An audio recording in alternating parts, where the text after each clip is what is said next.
Lukacs, advocate and founder of Air Passenger Rights. Gabor, you have spent years advocating for passenger rights. What do you make of these new amendments? Good afternoon.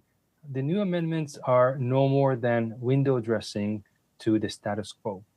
They do not address two of the main loopholes in the existing regulations, which are the so-called unexpected maintenance or required for safety reasons loophole, which allows the airline to avoid paying passengers monetary compensation, standardized compensation, if the flight is canceled or delayed due to safety reasons.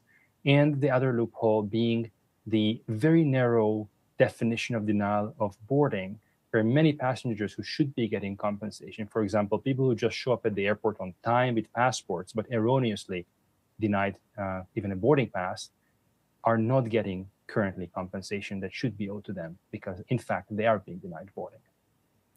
Is this something where you see a lot of travelers or I should say a lot of airlines using those loopholes to their own benefit?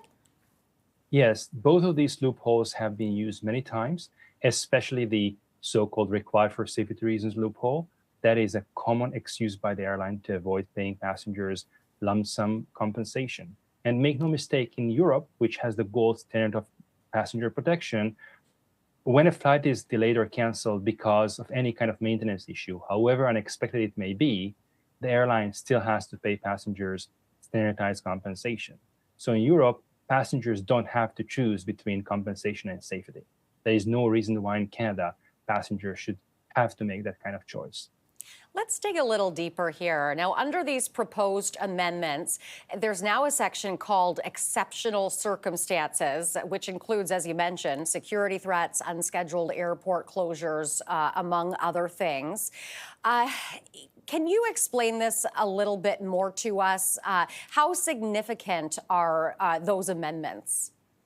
So currently you have three categories of a flight disruption: outside the carrier's control, within the carrier's control but required for safety purposes, and a residual third class of within the carrier's control but not required for safety. What they're doing now is simply collapsing the first two categories of outside the carrier's control and required for safety reasons but within the carrier's control into a single category of exceptional circumstances. The problem with it is that we end up with so-called exceptional circumstances that make up the majority of the flight disruptions, as you have shown on the infographics.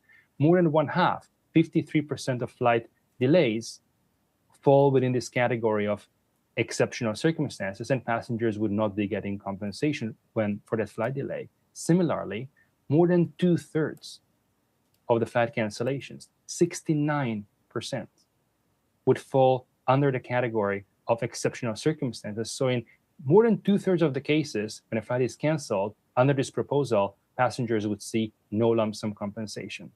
This is nowhere near the European Union's gold standard, which the government has been promising us that we are going to get a world-class international best passenger protection regime. This is nowhere near that. We have been cautioning the government since 2017 about this loophole, specifically about the so-called safety issues, that passengers should be getting compensation when a flight is disrupted for even unexpected maintenance reasons, because it actually creates an incentive for airlines to better maintain its fleet. But the government has systematically been refusing to listen to us and listen to the passengers who have been experiencing this type of disruptions over and over again and are getting more and more frustrated. We'll have to leave it there. Gabor, thank you very much for your time today. We appreciate it. Thank you very much for having me.